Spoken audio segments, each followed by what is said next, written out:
আসসালামু আলাইকুম প্রিয় শিক্ষার্থীরা, আজকে আমরা আলোচনা করব ঢাকা বোর্ড 2025 সালের একটা সৃজনশীল নবম দশম শ্রেণীর গণিত বইয়ের 6 অধ্যায়ের এই সৃজনশীলটি। আমরা যদি এখানে প্রথমে ক নাম্বারটা দেখি, দেখো বলা হচ্ছে 60 ডিগ্রি কোণের পূরক কোণ আঁকো। দেখো 60 ডিগ্রি কোণের পূরক কোণ, আগে আমাদের জানতে হবে পূরক কোণ কি। পূরক কোণ মানে হচ্ছে যদি দুইটা কোণের সমষ্টি 90 ডিগ্রি হয় তাহলে একটা কোণ আরেকটা কোণের পূরক কোণ। মনে করো একটা কোণ 50 ডিগ্রি আর একটা কোণ 40 ডিগ্রি, দুইটা কোণ যোগ করলে কত হচ্ছে 90 ডিগ্রি। তার মানে 50 ডিগ্রির পূরক কোণ হবে 40, 40 ডিগ্রির পূরক কোণ হবে 50। তো সেম ভাবে 60 ডিগ্রির পূরক কোণ কত তুমি বলে ফেলতে পারতেছো ভাই, 60 ডিগ্রির পূরক কোণ হচ্ছে 30 ডিগ্রি, কারণ 60 ডিগ্রির সাথে 30 ডিগ্রি যোগ করলে 90 হয়। তার মানে 60 ডিগ্রির পূরক কোণ 30 ডিগ্রি অথবা 30 ডিগ্রির পূরক কোণ 60 ডিগ্রি। এখন তোমাকে অঙ্কন করে দেখাইতে হবে। তো চলো আমরা এটা অঙ্কন করে দেখানোর চেষ্টা করি। এখানে আমাদের বইয়ের মধ্যে যদি অঙ্কন করে দেওয়া আছে, এই যে দেখো অঙ্কন করে দেওয়া আছে, তারপরও আমরা নিজেরা একটু অঙ্কন করার চেষ্টা করি। সো এটা অঙ্কন করতে গেলে তোমাকে চাঁদা ব্যবহার করতে, পেন্সিল কম্পাস ব্যবহার করতে হবে, স্কেল ব্যবহার করতে হবে। তো মনে করো, তো প্রথমে আমরা এখানে একটা দাগ দিয়ে নিব। এই যে মনে করো এখানে স্কেল দিয়ে সোজা একটা দাগ দিয়ে নিলাম। এখন আমাদের কি আঁকতে হবে, 60 ডিগ্রি আঁকতে হবে এবং 60 ডিগ্রির পূরক কোণ 30 ডিগ্রি আঁকতে হবে। সো এটা একসাথে হয়ে যাবে যদি তুমি 90 ডিগ্রি আঁকো, কারণ দুটো যোগ করলে কত হবে, 90 হবে। 90 ডিগ্রি অঙ্কন করতে গেলেই তোমার 60 30 দুইটাই অঙ্কন হয়ে যায়। কিভাবে দেখবা? তো প্রথমে 90 ডিগ্রি অঙ্কন করতে গেলে আমরা কি করি, যে কোনো মাপে, এই যে কোনো মাপে আমি এখানে একটা, এই যে এখানে কেন্দ্র করে যে কোনো মাপে একটা বৃত্তচাপ আঁকি, যে কোনো মাপে আঁকলাম। এখন আঁকার পরে ওই যে মাপটাই তুমি আঁকলা, এই মাপটা চেঞ্জ করবে না, ঠিক সেম মাপে এই বৃত্তচাপটা যেখান থেকে শুরু হয়েছে সেখানে কেন্দ্র করবে। বৃত্তচাপটা যেখান থেকে শুরু হয়েছে কেন্দ্র করে তুমি একবার বৃত্তচাপ কেটে নাও, এখান থেকে আরেকটা বৃত্তচাপ কেটে নাও। তার মানে আমি যেই মাপে বৃত্তচাপটা আঁকলাম ঠিক সেই মাপে আবার কেটে নিলাম। এখানে কত ডিগ্রি কোণ উৎপন্ন হয়ে গেছে জানো? এখানে 60 ডিগ্রি কোণ উৎপন্ন হয়ে গেছে। তার মানে যদি সেম মাপে আমি দুইটা বৃত্তচাপ, একবার বৃত্তচাপ নিয়ে আবার ওই বৃত্তচাপটা কাটি, তাহলে 60 ডিগ্রি কোণ উৎপন্ন হয়ে যায়। এই কোণটা কিন্তু 60 ডিগ্রি। আচ্ছা যাই হোক, আমরা আঁকতেছিলাম 90 ডিগ্রি। তো 90 ডিগ্রি অঙ্কন করতে গেলে তোমাকে যে কাজ করতে হবে, একবার তো তুমি এখানে কাটছো, এই যে এখানে কেন্দ্র করে তুমি একবার তো এটা কাটলাই। এবার আবার এইখানে কেন্দ্র করে, এই যে দেখো এই জায়গার মধ্যে কেন্দ্র করে, যে জায়গায় 60 ডিগ্রি হলো সেইখানে কেন্দ্র করে তুমি আরেকবার কাটবা, দুইবার কাটবা। তাহলে একবার 60 ডিগ্রি, আরেকবার কত হবে 120 ডিগ্রি। যদি আমাদের 120 ডিগ্রি এখানে প্রয়োজন নাই, বলে রাখলাম যে একবার কাটলে 60, আরেকবার কাটলে 120। এখন তুমি এই 60 ডিগ্রিটাকে কেন্দ্র করে উপরে এখানে একটা বৃত্তচাপ, আমরা 90 ডিগ্রি আঁকতেছি কিন্তু এখানে একটা বৃত্তচাপ আঁকতে হবে। আবার এই 120 ডিগ্রিটাকে কেন্দ্র করে এই উপরে এখানে আরেকটা বৃত্তচাপ অঙ্কন করবা। করলে এর একটা বিন্দুতে ছেদ হয়, একটা বিন্দুতে ছেদ করলে আমরা এখন জাস্ট এটার সাথে এটা যোগ করে দেব। কার সাথে? এই যে এখান থেকে এটা যোগ করে দেব। তো চলো আমরা এখান থেকে এটা যোগ করে দেওয়ার চেষ্টা করি। ওকে, তো আমরা এটা যোগ করে দিলাম। যোগ করলে এখানে কত ডিগ্রি কোণ উৎপন্ন হলো? এটা 90 ডিগ্রি কোণ উৎপন্ন হয়েছে। কোথায় 90 ডিগ্রি কোণ উৎপন্ন হয়েছে? এই যে কোণটা, এই যে এই কোণটা হচ্ছে কিন্তু 90 ডিগ্রি। তাহলে একটা জিনিস আমাকে বলো তোমরা, এটা যদি 60 হয়, এটা যদি 90 হয়, মাঝখানেরটা কতটুকু বলো তো? তোমাদেরকে বলে রাখলাম, তোমরা এটা বলা। এর মধ্যে আমি 60 ডিগ্রির দাগটা দিয়ে ফেলি। এই যে 60 ডিগ্রি কতটুকু, এই যে এইখান থেকে এই যে এই বরাবর, এটা হচ্ছে আমাদের কত ডিগ্রি? এটা হচ্ছে 60 ডিগ্রি। তাহলে দেখো 60 ডিগ্রি আর এটা হচ্ছে 90 ডিগ্রি। তো 60 আর 90 এর মাঝখানে কত? 30 ডিগ্রি। তার মানে আমি বলতে পারি যে এতটুক কোণে, যে এই কোণটা হচ্ছে 30 ডিগ্রি। আর এখান থেকে এখান পর্যন্ত যেটা, যে এই কোণটা, এটা হচ্ছে 60 ডিগ্রি। তাহলে 60 আর 30 মিলে টোটাল 90 হয়। এখন তুমি এই আমাদের বইয়ের মধ্যে যদি দেখো, এই যে দেখো নামকরণ, এখানে জাস্ট নামকরণ করছে, এটা এ বি সি আর একটা হচ্ছে এ বি ডি। তাহলে এ বি সি, এই কোণটা হচ্ছে 60 ডিগ্রি, এটার পূরক কোণ হচ্ছে সি বি ডি, মানে এই যে 30 ডিগ্রিটা। তো এটা এখানে বলে দেওয়া আছে। বুঝতে পেরেছো? আশা করি বুঝতে পেরেছো। এবার আসো আমরা খ নাম্বার প্রশ্ন চলে যাব। আমাদের একটা উপপাদ্য দেখো, এখানে আমাদের একটা ত্রিভুজ দেওয়া আছে, আমরা দেখতে পাচ্ছি এম এন এফ একটা ত্রিভুজ দেওয়া আছে। এখন এই এম এন এফ এর ত্রিভুজের মধ্যে এম এন বাহুর মধ্যবিন্দু হচ্ছে পি, এন এফ বাহুর মধ্যবিন্দু হচ্ছে আর এবং এম এফ বাহুর মধ্যবিন্দু হচ্ছে কিউ। তার মানে আমরা এখানে তিনটা মধ্যবিন্দু পাচ্ছি। দেখো পি আর কিউ, তিনটা মধ্যবিন্দু আমরা এখানে পাচ্ছি। তো এখন যেহেতু আমরা এখানে তিনটা মধ্যবিন্দু পাচ্ছি, তো আমাদের এখানে প্রমাণ করতে বলতেছে যে এম এন এম এফ এই দুইটা বাহুর যোগফল, এই যে এম এন যে বাহুটা আছে এই বাহুটা আর এম এফ যে বাহুটা আছে এই বাহুটা, এই দুইটা বাহুর যোগফল, এই M N plus M F এই দুইটা বাহুর যোগফল বড় কার থেকে? এম আর বাহুর সাথে 2 গুণ করলে, এম আর মানে কি, যে এই বাহুটা, এই এম আর বাহুর সাথে যদি তুমি 2 গুণও করো তাও এই এম এন আর এম এফ এই দুইটা বাহুর যোগফল বড় হবে। তো চলো আমরা এটা একটু প্রমাণ করার চেষ্টা করি, এটা আমাদের প্রমাণ করতে বলছে, তো আমরা এটা একটু প্রমাণ করার চেষ্টা করব। সো প্রথমে আমরা যে কাজ করব, আমরা এই চিত্রটা অঙ্কন করে নেব। আমরা এই চিত্রটা কেমন হবে আমি একটু বলে রাখি। এই চিত্রটা হবে তোমার প্রথমে যে ত্রিভুজটা আছে এই এম এন এন এফ, আর এই পি আর কিউ আমাদের এই উপপাদ্যে লাগবে না খতে, কিন্তু আর লাগবে। আর কার মধ্যবিন্দু? এন এফ এর মধ্যবিন্দু কিন্তু আর, এটা ভালো করে মনে রাখো, এই আরটা কিন্তু এন এফ এর মধ্যবিন্দু, সেটা হচ্ছে আর। এবার তুমি এম আর আর যোগ করলা, করার পরে এই এম আর কে তুমি বর্ধিত করবে, নিচের দিকে বর্ধিত করবা। কতটুক বর্ধিত করবা? এম আর যতটুক ঠিক ততটুক বর্ধিত করবা। এম আর যদি 5 সেন্টিমিটার হয় তুমি 5 সেন্টিমিটারে বর্ধিত করবা, করে এটার সাথে এটা যোগ করে দিবা। এটা হবে আমাদের চিত্র, এটা দিয়ে আমরা উপপাদ্যটা প্রমাণ করব। সো দেখো এখানে সেম কাজটাই করা হয়েছে, এই বর্ধিত করে টি পর্যন্ত আনা হয়েছে, তারপরে এই টি আর এফ যোগ করে দেওয়া হয়েছে। এখন আমাদের এটা প্রমাণ করতে হবে, যেটা প্রমাণ করতে বলছে। তো প্রথমে তুমি বলবা আমাদের এই ত্রিভুজটা দেওয়া আছে আর এন এফ এর মধ্যবিন্দু আর দেওয়া আছে, আমাদের এখন প্রমাণ করতে হবে N F plus M F is greater than 2mr, এই যে এটা আমাদের প্রমাণ করতে হবে।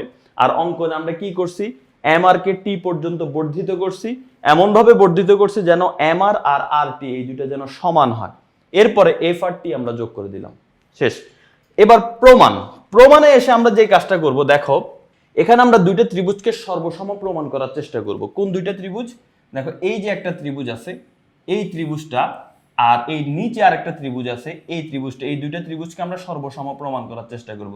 একটা ত্রিভুজের নাম হচ্ছে এম এন আর, ত্রিভুজের নাম কি? এম এন আর ত্রিভুজ।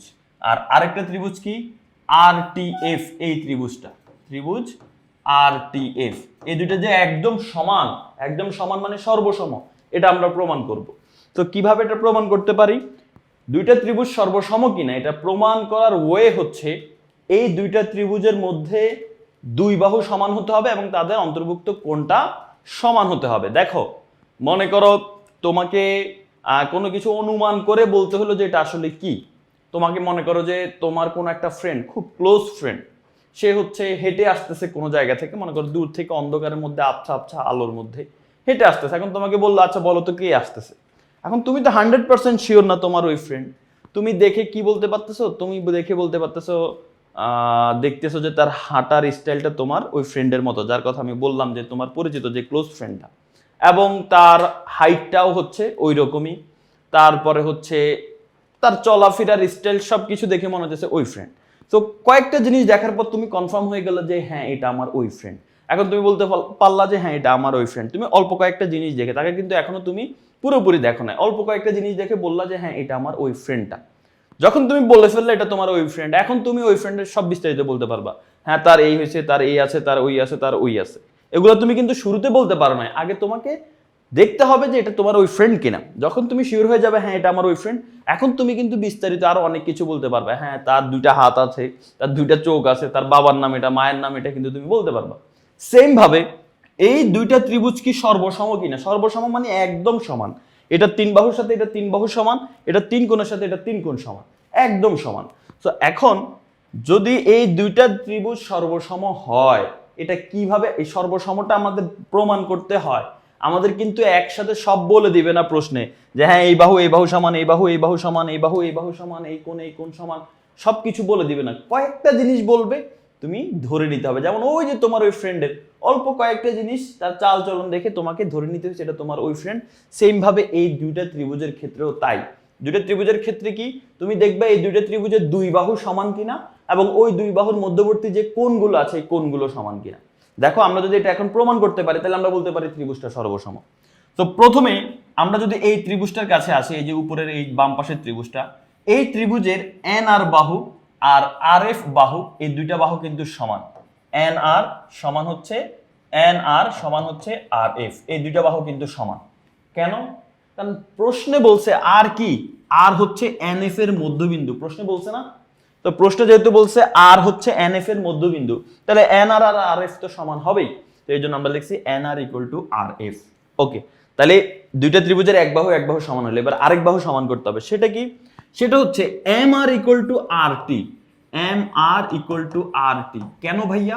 কারণ হচ্ছে তুমি তুমি নিজেই অঙ্কনের মধ্যে বলছো এম আর কে টি পর্যন্ত বর্ধিত করি যেন এম আর আর টি সমান হয়। মনে আছে? এই যে দেখো তুমি বলছো এম আর টি যেন সমান হয়, সেটা অঙ্কন অনুসারে M R equal to R টি।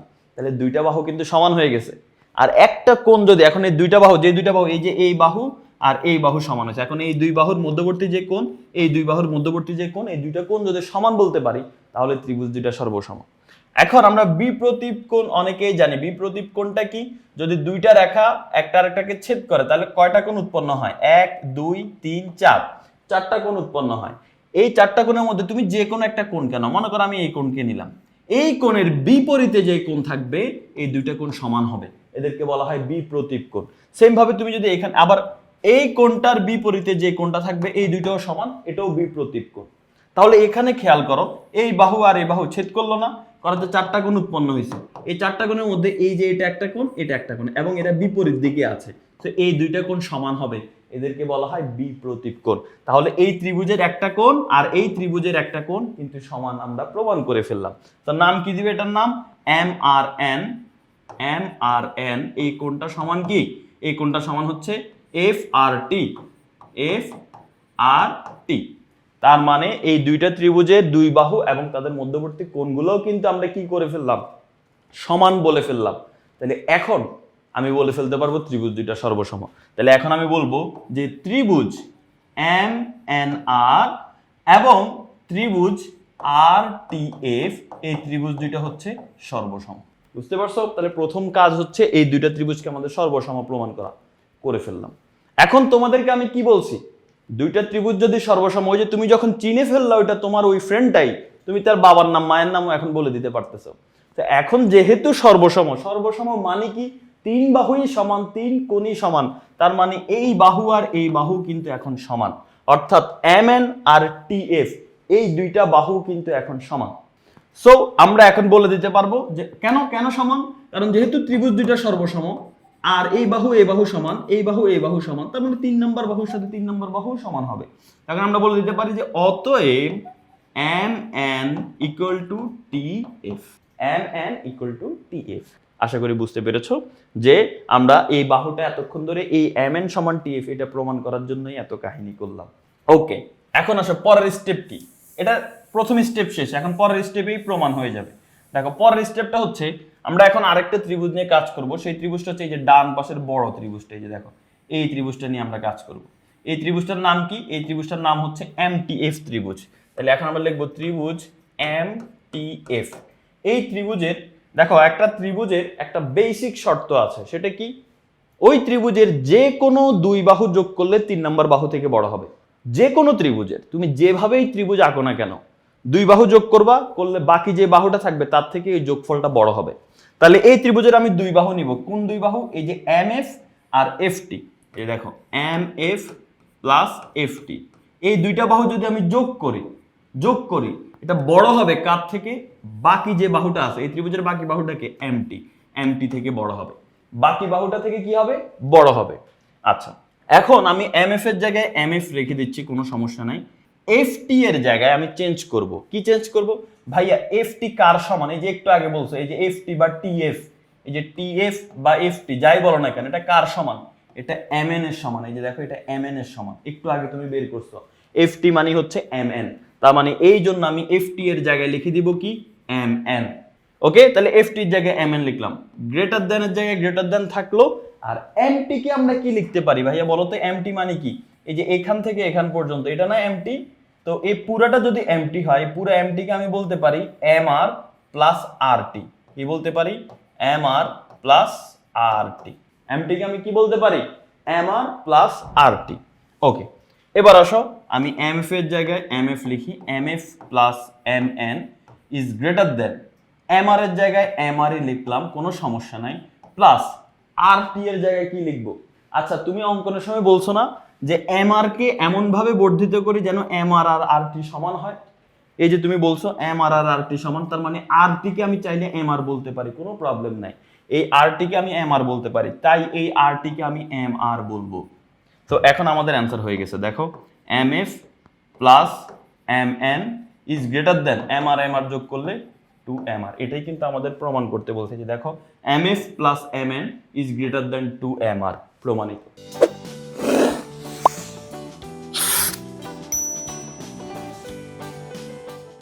প্রমাণিত আমাদের বইয়ের মধ্যে সুন্দরভাবে বলা আছে, সাইড নোট দিয়ে, এই যে দেখো সবকিছুই বলা আছে। তো তুমি সেভাবে হচ্ছে দেখে নিবে যে এখানে কোনটা মধ্যবিন্দুর কারণে সমান হয়েছে, অঙ্কন অনুসারে সমান হয়েছে, এগুলো কিন্তু আমি মুখে বলে দিয়েছি। তো আমাদের খ নাম্বার শেষ, আমরা এখন গ নাম্বার আলোচনা করব। গ নাম্বার প্রশ্ন যদি আমরা দেখি, এখানে আমাদের প্রমাণ করতে বলছে nf সমান 2pq। খুবই গুরুত্বপূর্ণ একটা প্রশ্ন। দেখো nf মানে কি? nf মানে হচ্ছে এই যে এই বাহুটা, এই nf সমান আমাদের প্রমাণ করতে বলছে 2pq, এই যে pq এর সাথে 2 গুণ করতে হবে। তো এটা প্রমাণ করতে গেলে আমাদের যে কাজ, এই আর আমাদের লাগবে না, এখানে আমাদের এখানে লাগবে pq কে আমরা সামনে বর্ধিত করব, s পর্যন্ত বর্ধিত করব, এতটুকু পর্যন্ত বর্ধিত করব যেন এই pq এর মান যতটুকু হয় এই qs এর মান ততটুকু হয়। বুঝতে পারছো? আবারও বলতেছি, pq কে আমরা এই যে s পর্যন্ত বর্ধিত করব, আর এমন ভাবে বর্ধিত করব s পর্যন্ত যেন qs এর মান আর pq এর মান সেম হয়, অর্থাৎ এটা যতটুকু এটা ততটুকু হয়। এরপরে f আর s যোগ করে দিব। এরপরে আমরা হচ্ছে এটা নিয়ে আমরা আমাদের উপপাদ্যটা প্রমাণ করব এতটুকু অংশ নিয়ে। তো আমরা যদি এটা চিত্রটা দেখতে যাই, চলো এটা চিত্রটা আমরা একটু খেয়াল করি। এটা চিত্রটা হচ্ছে, ফাইনাল চিত্র হবে এইরকম। আর এটার প্রথমে তুমি যে বিশেষ নির্বাচনটা লিখবা সেটা আমাদের বইয়ের মধ্যে এখানে সুন্দর করে দেওয়া আছে, ওগুলো সহজ, ওগুলো পারবা। প্রথমে লিখবা বিশেষ নির্বাচন, মনে করি এন এফ একটি ত্রিভুজ, পি আর কিউ যথাক্রমে, পি আর কিউ প্রশ্নেই বলা ছিল পিটা কি, এম এন এর মধ্যবিন্দু হচ্ছে পি, আর কিউটা কি, এম এফ এর মধ্যবিন্দু হচ্ছে কিউ। আচ্ছা, এরপরে বলবা যে প্রমাণ করতে হবে যে nf সমান 2pq, আর অঙ্কনে গিয়ে বলবা এই pq কে s পর্যন্ত বর্ধিত করি যেন pq আর qs যেন সমান হয়। শেষ। এরপরে f আর s যোগ করি, আমাদের অঙ্কন শেষ। এবার আমরা প্রমাণে চলে যাব। সো এর মধ্যে আমরা অনেক কিছু জেনে ফেললাম, সেই জিনিসটা কি দেখো, আমরা যে জিনিসগুলো অলরেডি জেনে গিয়েছি সেটা আমি তোমাদেরকে লিখে রাখি।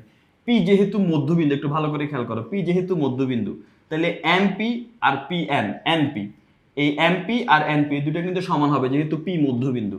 তাহলে এখানে আমরা বলতে পারি যে এমপি সমান হচ্ছে এনপি, এটা মাথায় রাখবা। দ্বিতীয়ত, কিউ যেহেতু মধ্যবিন্দু, এই যে দেখো কিউ যেহেতু মধ্যবিন্দু, তাহলে M Q R Q F কিন্তু সমান, M Q R F Q এই দুটো কিন্তু সমান হবে। M Q R F Q কি, এই যে M Q R F Q সমান হবে। আবার অঙ্কনে তুমি বলছো যে পি কিউ কে এস পর্যন্ত বর্ধিত করে যেন P Q R Q S সমান হয়, অর্থাৎ এই পি কিউ সমান হবে কি, কিউএস, পি কিউ সমান যেন কিউএস হয়। সো এটা হচ্ছে আমাদের এখন পর্যন্ত পাওয়া, এটা আমাদের কাজে লাগবে একটু পরে। এখন আসো প্রমাণে। সো প্রমাণে আমরা এসে সর্বপ্রথম যে কাজ করব, এই যে প্রমাণে এসে আমরা এখানে যে কাজটা করব সেটা হচ্ছে, এখানে আমরা প্রথমে দুইটা ত্রিভুজ সর্বসম প্রমাণ করব খ নাম্বারের মতো। কোন দুইটা ত্রিভুজ? এই যে এই ত্রিভুজটা আর এই ত্রিভুজটা। এই ত্রিভুজের নাম হচ্ছে এমপি কিউ, তাহলে আমরা লিখব যে ত্রিভুজ এমপি কিউ ও ত্রিভুজ FQS এ, এই দুইটা ত্রিভুজের মধ্যে আমরা এখন কি বলছিলাম, দুইটা ত্রিভুজ সর্বসম হতে হলে কি শর্ত লাগে? শর্তটা হচ্ছে যে দুই বাহু সমান হতে হয়। সো অলরেডি দুই বাহু সমান, কোন দুই বাহু? MQ আর কি FQ, এই দুইটা বাহু কিন্তু সমান, কিউ যেহেতু মধ্যবিন্দু। তাহলে এই ত্রিভুজের MQ এই ত্রিভুজের FQ সমান, এই যে দেখো MQ আর FQ সমান। এখানে আমরা বলবো যে MQ সমান হচ্ছে FQ। সাইড নোটে থাকবে কি, যে কিউ হচ্ছে এমএফ এর মধ্যবিন্দু, এই জন্য। এবার আবার একটা বাহু তো সমান পেলাম, এই বাহু সমান পেলাম, আরেক বাহু সমান, সেটা কি P Q R Q S সমান, বা P Q R S Q সমান। এই তো, এই যে আমরা এখানে লিখছি P Q R S Q সমান, এটা আমরা আঁকছিলামই ওই রকম ভাবে যে পি কিউ সমান হচ্ছে কিউ এস। সাইড নোটে দিবা যে অঙ্কন অনুসারে, কারণ এটা আমরা অঙ্কন করছি। আচ্ছা, এখন আরেকটা কোণ সমান লাগবে। কোন দুইটা কোণ সমান বলো তো? ওই যে বিপ্রতীপ কোণ, আমরা জানি দুইটা রেখা একটা আরেকটাকে ছেদ করলে এখানে যে কোনো একটা কোণ তার বিপরীত যে কোণটা থাকবে ওই দুইটা কোণ সমান হয়, এদেরকে বিপ্রতীপ কোণ বলে। তাহলে এই যে এই রেখাটা আর এই রেখাটা চারটা কোণ উৎপন্ন করছে, চারটা কোণের মধ্যে এই কোণটার বিপরীতে এইটা, এই দুইটা কোণ সমান হবে, কারণ এদেরকে আমরা বিপ্রতীপ কোণ বলবো। একটা কোণের নাম FQS, আরেকটা কোণের নাম MQP। তাহলে এখন আমরা বলতে পারি যে MQP সমান হচ্ছে FQS, MQP সমান হচ্ছে FQS। এটা আমরা সাইডে কি বলবো? বিপ্রতীপ কোণ। সাইড নোটে বলে দিব বিপ্রতীপ কোণ। আচ্ছা, এখন তাহলে কি আমরা বলতে পারি না ত্রিভুজ দুইটা সর্বসম? ইয়েস, আমরা এখন বলতে পারি যে ত্রিভুজ দুইটা সর্বসম। তো আমরা এখন বলে দিব যে এই যে দুইটা ত্রিভুজের আমরা দুই বাহু সমান পেলাম, পাশাপাশি একটা কোণ তাদের অন্তর্ভুক্ত যে কোণটা আছে সেই কোণটা সমান পেলাম, সেই ক্ষেত্রে এখন আমরা বলতে পারি যে ত্রিভুজ দুইটা সর্বসম। অতএব ত্রিভুজ এম পি কিউ সর্বসম, আর একটা হচ্ছে কি ত্রিভুজ এফ কিউ এস। এখন সর্বসম মানে কি সব বাহু সমান, সর্বসম মানে কি সব বাহু সমান। তার মানে এখন যেহেতু এই ত্রিভুজ আর এই ত্রিভুজ সমান, আর আমরা বলে ফেলছি এই বাহু সমান, এই বাহু সমান, তাহলে বাকি রইল কি এমপি আর এফ এস, তাহলে তারাও সমান। এখন আমরা বলতে পারি অতএব এমপি সমান হচ্ছে এফ এস, এটা আমরা এখন বলতে পারি যেহেতু সর্বসম। এখন আসো, এখন শুধু তাই নয়, আমরা একটা কোণও সমান বলতে পারি। বলো তো কোন কোনটা? আচ্ছা, এটা আমি এখানে এটাও লিখে রাখি যে আমরা অলরেডি প্রমাণ করছি এমপি সমান এফ এস, এটা এখানে লিখে রাখলাম এই যে এমপি সমান এফ এস। আচ্ছা, এখন আসো, আমরা জানি যে সর্বসম হলে শুধু বাহু সমান হয় না, কোণও সমান হয়, সবগুলো কোণই কিন্তু সমান হবে। সো এই কোণ আর এই কোণ তো সমান, অলরেডি বলছি। এই কোণটা সমান হবে বলো তো? এই কোণটা সমান হবে এই কোণের। কেন? কারণ যেহেতু এই বাহু আর এই বাহু সমান হয়েছে, তাহলে এই বাহুর সাথে যে কোণ হবে ওই বাহুর সাথেও ওই কোণটাই হবে সমান, তাহলে এটা আর এটা সমান হবে। তাহলে এই কোণের নাম কি বলতো? এই কোণের নাম হচ্ছে এমপিকিউ। ঠিক আছে, এই কোণের নাম কি দিব আমরা? এমপিকিউ। অতএব এমপিকিউ সমান এই কোণের নাম দিব কি? কিউএসএফ। কোণ কিউএসএফ, এই দুইটা কোণ সমান হবে। ভালো কথা, সমান হইলো। এখন এই দুইটা কোণ সমান দিয়ে আমরা নতুন একটা জিনিস নিয়ে আসবো, কি জানো? দেখো, দুইটা রেখা যদি সমান্তরালে থাকে, এই যে মনে করো এই দুইটা রেখা সমান্তরালে আছে, সমান্তরাল মানে সমান হইতে হবে এমন কোনো কথা নাই, সমান্তরাল মানে দুইটার মধ্যবর্তী গ্যাপ সেম। এখন যদি একটা ছেদক এসে তাদেরকে ছেদ করে, যেমন মনে করে এই যে এটা হচ্ছে একটা ছেদক, এই ছেদক এসে তাদেরকে ছেদ করলে এই ছেদকের উপরে এই বাম পাশের কোণটা, নিচে এই ডান পাশের কোণটা, এই দুইটা কোণ সেম হবে। অথবা যদি ছেদকটা এমন হয় যে এইভাবে গেল, এই উপরে ডান পাশের কোণটা, এই ছেদকের নিচে বাম পাশের কোণটা, এটা সেম হবে। তার মানে এই দুইটা রেখা যদি সমান্তরাল হয় তাহলে এই কোণ দুইটা সমান হবে, অথবা এই কোণ দুইটা যদি সমান হয় মানে এই রেখা দুইটা সমান্তরাল হবে। সো এখন একটু ভালো করে খেয়াল করো, এই যে একটু ভালো করে খেয়াল করো, আমি এখানে অন্য কালার দিয়ে দেখাচ্ছি। এই কোণ দুইটা, এই যে এই কোণটা আর এই কোণটা কি সমান, আমরা মাত্র প্রমাণ করছি যেহেতু সর্বসম। তাহলে এখন আমাকে বলো তো, এটা আর এইটা, এই দুইটা কি সমান্তরাল রেখা নয়? অবশ্যই, কারণ এটা আর এটা সমান্তরাল রেখা বলেই এটাকে আমরা তাদের ছেদক হিসাবে কল্পনা করতে পারি। আর এই যে এটাকে যদি একটু ঘুরাই ধরো তাহলে এটার মতো দেখা যাবে, এই যে এটার মতো দেখা যাবে। এটাকে যদি একটু ঘুরাও তাহলে দেখবা এই যে এটা সমান্তরাল রেখা এবং এটা ছেদক বলেই এই কোণ আর এই কোণ সমান হয়েছে। তো এখন আমরা বলতে পারি যেহেতু কোণ দুইটা সমান, অতএব এই এমপি, এই যে এই এমপি আর হচ্ছে এই এফ এস, এই দুইটা কোণ, এই দুইটা বাহু হচ্ছে সমান্তরাল। তো এখন আমরা বলতে পারি যে এমপি সমান্তরাল হচ্ছে এফ এস। বুঝতে পারছো? এটা একান্তর কোণ, আর এই কোণের কারণে আমরা এখন বলতে পারি এই বাহুর সমান্তরাল বাহু হচ্ছে এইটা। আচ্ছা, এখন আসো, এই বাহুর সমান্তরাল এটা বুঝলাম। এখন একটা জিনিস খেয়াল করো, তোমরা একটা জিনিস দেখো, এটা হচ্ছে একটা বাহু, এটা হচ্ছে একটা বাহু। আমি বললাম যে দুইটা বাহুই হচ্ছে সমান্তরাল, দুইটা বাহুই কি সমান্তরাল, এই দুইটা বাহুই হচ্ছে সমান্তরাল। এখন আমি যদি এই বাহুটাকে বর্ধিত করি, এই বাহুটাকে যদি আমি এই সামনের দিকে এখান থেকে যদি এই বাহুটাকে বাড়াই, এখনো কি আমি এটা আর এটা সমান্তরাল বলতে পারবো? ইয়েস, এখন আমি এটা আর এটা সমান্তরাল বলতে পারবো, কোনো সমস্যা নাই, কারণ এটা একই সরল রেখা। এখন যদি আমি এটা মুছে ফেলি, এই যে এই অংশটা, এই অর্ধেক মুছে ফেলি, এটা রাখলো, এখন কি আমি বলতে পারি এটা একটা সমান্তরাল? ইয়েস, এখনো বলতে পারি, কারণ আমি এই বাহুটাকে যদি এখন বর্ধিত করি, এই বাহুটাকে যদি আমি বর্ধিত করি, এই যে গ্যাপ কিন্তু সেমই থাকতেছে। সো এই দুইটা বাহু কিন্তু সমান্তরালই থাকবে। তো এখানে আমি এটা বলার কারণ হচ্ছে, দেখো এফ এস আর এমপি সমান্তরাল। এখন আমি এমপি বাদ দিয়ে এমপি এর যদি বাড়তি অংশ যেটা পিএন তার সমান্তরাল বলি, কোনো সমস্যা আছে? কোনো সমস্যা নাই। তার মানে আমি এখন বলতে পারি যে এফ এস আর এনপিও কিন্তু সমান্তরাল। তার মানে এখন আমরা বলতে পারি যে অতএব এই যে এফ এস যে বাহুটা আছে সেটা সমান্তরাল হচ্ছে এনপি, সেটা সমান্তরাল হচ্ছে এনপি। বুঝতে পারছো? তার মানে আমরা এই বাহুটা, এই যে এই বাহুটা আর এই বাহুটা সমান্তরাল বলছি। শুধু এই দুইটা বাহু সমান্তরালই নয়, এই দুইটা বাহু কিন্তু সমানও। কেমনে ভাই? দেখো, আমরা একটু আগে কি বলছিলাম, এমএন, এই যে এমপি আর পিএন কি সমান না? এই যে এমপি আর এনপি কিন্তু সমান, এই যে দেখছো এমপি আর এনপি কিন্তু সমান, যেহেতু পি হচ্ছে মধ্যবিন্দু। তো এখন আমরা এখানে সেটাই লিখব যে যেহেতু যেহেতু এই এমপি এমপি বাহুটাকে এই যে এমপি এমপি সমান হচ্ছে এনপি, সাইড নোট কি দিব, পি এম এন এর মধ্যবিন্দু, এম এন এর মধ্যবিন্দু, পি হচ্ছে এম এন এর মধ্যবিন্দু। ওকে, এই জন্য পি মধ্যবিন্দু হওয়ার কারণেই কি হয়েছে, এম এন এর পি হচ্ছে এম এন এর মধ্যবিন্দু হওয়ার কারণেই এমপি আর এনপি হচ্ছে সমান। এটা আমরা আগেও লিখে রাখছিলাম, দেখছো এই যে এমপি আর এনপি সমান, শুরুতে এটা লিখে রাখছি। এখন এমপি কে আমি এমপি সরাই ফেলি, এমপি বাদ, এমপিটা কি হবে বাদ। এমপি কেন বাদ দিব, কারণ এমপি কে আমি কি বলতে পারি, এফএস বলতে পারি। দেখো ভাইয়া এমপি এর মান কি, এফএস, এই যে তুমি এখানে বের করছো এমপি মানে হচ্ছে এফএস। সো এমপি এর জায়গায় তুমি এফএস লেখো, এই যে এমপি এর জায়গায় আমরা এখানে এফএস লিখবো, এই জায়গায় এমপি এর জায়গায় আমরা এখানে এফএস লিখলাম, যে এফএস, এটার মান লিখবো F S, F S equal to N P. তাহলে আমি কি পেলাম বলতো, এফএস আর এনপি সমান পেয়ে গেলাম। তাহলে এফএস আর এনপি মানে কি, ভালো করে দেখো, এফএস আর এনপি মানে হচ্ছে এই যে দেখো, এফএস মানে হচ্ছে এইটা আর এনপি মানে হচ্ছে এইটা, এই দুইটা বাহুই কিন্তু সমান। সো এখন আমি বলতে পারি এই দুইটা বাহু সমান এবং সমান্তরাল, এই যে দেখো এফএস আর এনপি সমান্তরাল, এফএস আর এনপি সমান। সো আমরা এখন বলতে পারি যেহেতু এফএস ইকুয়াল টু এনপি এবং এফএস সমান্তরাল এনপি। একটা জিনিস খেয়াল করো, দুইটা বাহু যদি সমান এবং সমান্তরাল হয়, মনে করো এই যে একটা বাহু, এই যে মনে করো আমি এখানে একটা বাহু আঁকলাম, এখন যদি এই বাহু আর এই বাহু সমান হয়, পাশাপাশি সমান্তরাল, সমান্তরাল মানে কি জানো, এটাকে যদি আমি বর্ধিত করি তাহলে এই এটার গ্যাপ সেম থাকবে, যদি এমন হয় তাহলে সমান্তরাল। তো এখন যদি এই দুইটা বাহু সমান হয় এবং সমান্তরাল হয়, তাহলে এই বাহুর শীর্ষ থেকে এই বাহুটার শীর্ষ যদি যোগ করি আর এই বাহুর এই নিচের বিন্দুর সাথে এই বাহুর নিচের বিন্দু যদি যোগ করি, তাহলে যে দুইটা বাহু পাবো সেই দুইটা বাহু কিন্তু সমান হবে এবং সমান্তরাল হবে।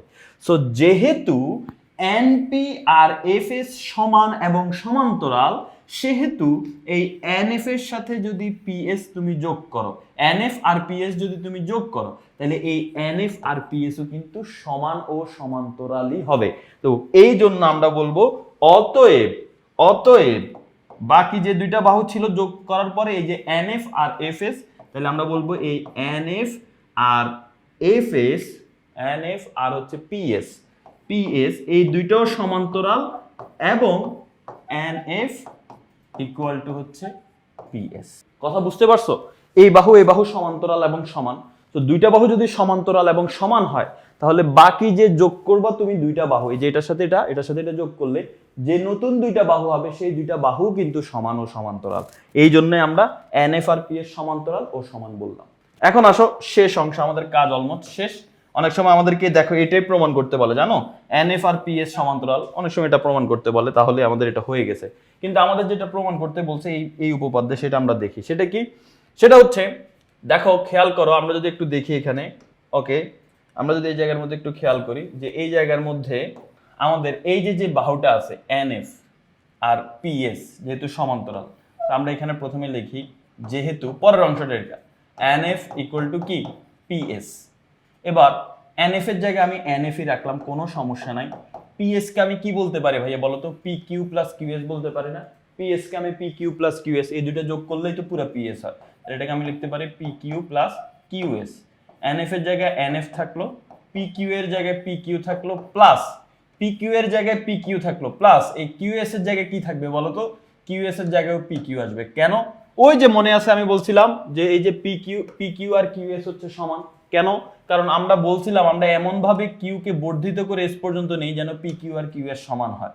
তো পি কিউ আর কিউএস সমান, তাই আমি কিউএস কে পি কিউ বলতে পারি। সো কিউএস কে আমি বলবো পি কিউ। তাহলে এনএফ সমান কি দাঁড়াইলো, 2pk। এনএফ সমান কি দাঁড়াইলো, 2pq। সো এর মাধ্যমে কিন্তু আমাদের এটা সমাধান হয়ে গেল, এটা কিন্তু আমাদের প্রমাণ করতে বলছে, প্রমাণিত। সো সহজ, আশা করি সবাই বুঝতে পেরেছো। এরই মাধ্যমে আমাদের এটা সমাধান হয়ে গেল। আমাদের যেটা প্রমাণ করতে বললো সেটা কিন্তু আমাদের প্রমাণ হয়ে গেল। এই যে দেখো এনএফ সমান 2pq প্রমাণ করতে বলছে, আমরা এনএফ সমান 2pq প্রমাণ করে দিলাম।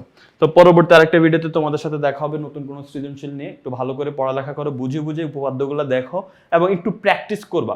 আমি যে বুঝাইলাম আমার বুঝানোর সাথে সাথে তুমি একটা প্র্যাকটিস করো, দেখে দেখে কিছু দেখো কিছু না দেখো, এইভাবে একবার প্র্যাকটিস করো, দরকার দুইবার প্র্যাকটিস করো। যদি উপপাদ্য তোমার বুঝতে সমস্যা হয়, দুইবার দেখে দেখে বুঝে বুঝে লিখো, খাতায় লিখতে হবে। 3 নম্বর বার তুমি না দেখে লেখো, তুমি আটকায় যাবা, সমস্যা নাই। তখন যে জায়গায় আটকাইছো নিজে একটু চেষ্টা করো মনে করার, যদি না পারো তাহলে একটু দেখে নাও আবার, দেখার পরে এরপর তুমি আবার চেষ্টা করে দেখবা হয়ে গেছে। চেষ্টা করলে হবে না এরকম মানে হবে না এটা মাথায় আনাই যাবে না। তুমি চেষ্টা করো, একবার না হলে দুইবার, দুইবার না হলে তিনবার, তিনবার না হলে চারবার, হবেই হবেই হবেই ইনশাল্লাহ। সো ঠিক আছে, পরবর্তী ভিডিওতে দেখা হবে। সে পর্যন্ত ভালো থাকো, আল্লাহ হাফেজ, আসসালামু আলাইকুম।